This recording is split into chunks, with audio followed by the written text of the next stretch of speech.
Hi friends, மீன் வாங்கினீங்கன்னா ஒரு time இந்த மாதிரி க்ளீன் பண்ணி பாருங்கள்.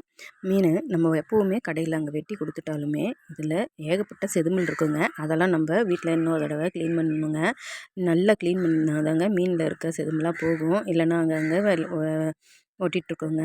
இங்கே பாருங்கள், இந்த மாதிரி நல்லா க்ளீன் பண்ணதுக்கப்புறமா இதில் நம்ம ஒரு முக்கியமான இன்க்ரீடியன்ஸை சேர்த்து தாங்க அந்த மீனை கழுவவே போகிறோம். அந்த ஒரு ஐட்டத்துக்கு சேர்த்து கழுவுனா மீனில் இருக்க கவுச்ச ஸ்மெல் துளி கூட வராதுங்க. சுத்தமாக க்ளீன் ஆகிடுங்க. மீனில் இருந்து எந்த ஒரு ஸ்மெல்லுமே இருக்காதுங்க. நான் வீடியோ லாஸ்ட்டில் சொல்லியிருக்கேன், கண்டிப்பாக அந்த வீடியோவை ஃபுல்லாக பாருங்கள். மீனை நல்லா சுத்தமாக கழுவுனதுக்கப்புறமா அதுக்கு தேவையானதை மீனை நம்ம எப்போவுமே கழுவுற மாதிரி உப்பு, மஞ்சத்தூள் இது எல்லாத்தையும் போட்டுட்டு முக்கியமான ஐட்டம் இப்போ தாங்க போடுறேன், நல்லெண்ணெய்ங்க. இந்த நல்லெண்ணெய் போட்டு மீனை கழுவும்போது மீனில் இருந்து கவுச்ச ஸ்மெல்லு கொஞ்சம் கூட வராதுங்க. நீங்கள் ஒரு டைம் இந்த மாதிரி ட்ரை பண்ணி பாருங்கள். கண்டிப்பாக மீனில் இருந்து எந்த ஒரு ஸ்மெல்லோ பேட் ஸ்மெல்லோ எதுவுமே வராது.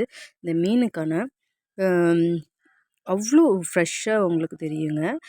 உங்களுக்கு என்னுடைய சேனல் பிடிச்சிருந்தா லைக் பண்ணுங்கள், ஷேர் பண்ணுங்கள், மறக்காமல் சப்ஸ்கிரைப் பண்ணுங்கள்.